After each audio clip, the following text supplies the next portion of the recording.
Welcome to Shivani's kitchen. আশা করি তোমরা সবাই ভালো আছো, সুস্থ আছো। তো আজ আমি বানাতে চলেছি পনিরের একটি নিরামিষ রান্না। তার জন্য পনিরগুলো দেখো এরকম চৌকা চৌকা করে কেটে নিয়েছি, আর তার সঙ্গে আলুগুলো সেম শেপে কেটে নিয়েছি। তো প্রথমে আমি যেটা করব সেটা হলো মশলাটা রেডি করে নেব।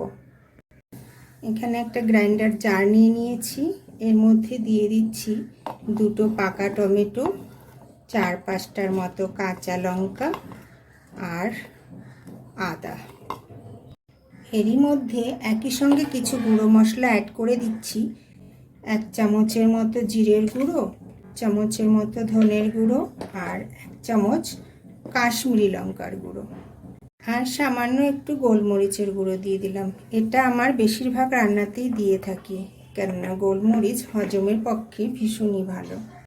সামান্য একটু জল দিয়ে ভালো করে পেস্ট করে নেব। রান্নার মোটামুটি সব কিছুই রেডি করে নিয়েছি। কড়াইও গরম হয়ে গেছে। এবার দিয়ে দিচ্ছি 3-4 চামচের মতো সর্ষের তেল। তেলও গরম হয়ে গেছে। এবার দিয়ে দেবো একটা তেজপাতা, 2টো শুকনো লঙ্কা আর সামান্য একটু সাদা জিরে। রান্নাটি কিন্তু ভীষণই সহজে আর খুব তাড়াতাড়ি হয়ে যায়, কোনো ঝামেলা ছাড়াই। বাট দেখতেও যেমন সুন্দর হয়, খেতেও সেরকম দুর্দান্ত। দিয়ে দিচ্ছি সামান্য একটু নুন। নুন দেওয়াতে তেলটা একটু কম ছিলবে। এবার কেটে রাখা আলুগুলো আমি ভেজে নেব। গ্যাসের ফ্লেমটা একটু কমিয়ে বেশ ভালো করে আলুটা ভেজে নেব। দেখো আলুটা খুব সুন্দর করে ভাজা হয়ে গেছে। এবার তুলে নেব। এই তেলের মধ্যে দিয়ে দেব সামান্য একটু নুন আর একটু হলুদ। আর তেলের মধ্যে হলুদ দিলে সেই হলুদটা পনিরের গায়ে লেগে যাবে, আর নুনটাও অনেকটা পনিরের মধ্যে ঢুকে যাবে। তো পনিরগুলো খেতে বেশ টেস্টি টেস্টি হবে।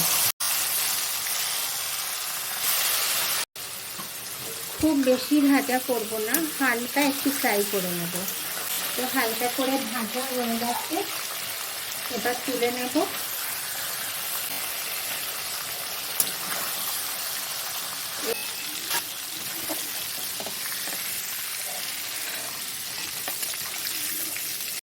এই তেলের মধ্যেই এবার গ্রাইন্ডার জারে যে মশলাটা করেছিলাম সেটা দিয়ে দেব। আমি প্রথমে যে তেল দিয়েছি সেই তেলেই কিন্তু রান্নাটা হয়ে যাবে। গ্রাইন্ডার জারে একটু জল দিয়ে ভালো করে মশলাটা ধুয়ে দিয়ে দিলাম।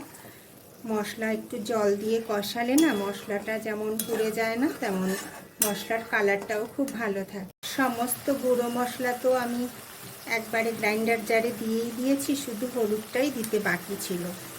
তো আমি 1 চামচ হলুদ দিয়ে দিলাম আর 1/2 চামচের মতো নুন। এবার একটু ভালো করে মিশিয়ে নেব। আর দিয়ে দিচ্ছি 1 চামচের মতো চিনি। এটা তোমরা চাইলে স্কিপ করেই যেতে পারো, তবে দিলে একটু ভালো হয়। পনিরের রান্নাতে তো একটু মিষ্টি মিষ্টি ভাবটা আসলে বেশি ভালো লাগে। দেখো মশলাটা খুব ভালোভাবে কষানো হয়ে গেছে, আর মশলার গা থেকে তেলও ছেড়ে দিয়েছে।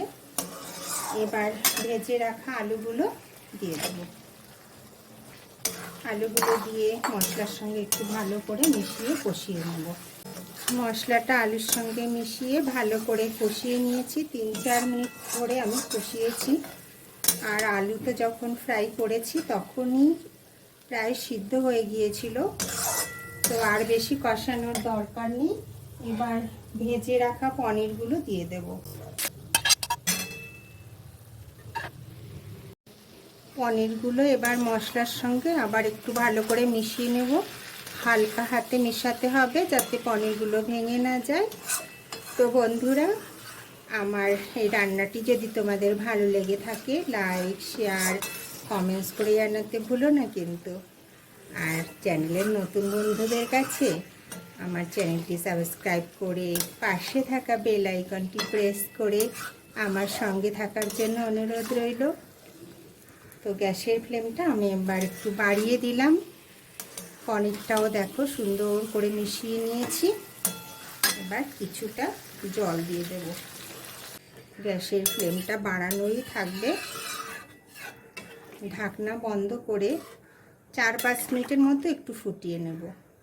4-5 মিনিট হয়ে গেছে, আমি একটু ঢাকনা খুলে দেখে নিচ্ছি।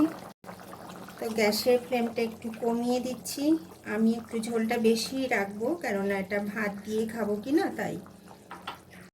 তো দিয়ে দিচ্ছি সামান্য একটু গরম মশলার গুঁড়ো আর সামান্য একটু ভাজা জিরের গুঁড়ো। তো রান্না হয়ে গেছে, একটু ভালো করে মিশিয়ে নেব। দেখলে তো বন্ধুরা কত সহজে রান্নাটা হয়ে গেল। আর এই রান্নাটির সবচেয়ে বড় বেনিফিট কি জানো তো? ভাত, রুটি, লুচি, নান, ফ্রাইড রাইস সব কিছুর সঙ্গেই খুব ভালো যায়। তো যে কোনো নিরামিষ দিনে গেস্ট এলে নিশ্চিন্তে এই রান্নাটি বানিয়ে ফেলতে পারো। গ্যাসের ফ্লেমটা বন্ধ করে দিলাম, এবার 2 মিনিটের মতো ঢেকে রাখবো। দেখো তো বন্ধুরা কেমন হয়েছে দেখতে। কোনো নিরামিষের দিনে এই রান্নাটি করলে আমিষের দরকার আছে কি? তো বন্ধুরা, আমার রান্নাটি যদি তোমাদের ভালো লেগে থাকে, লাইক, শেয়ার অ্যান্ড কমেন্টস করে জানাতে ভুলো না কিন্তু। ধন্যবাদ।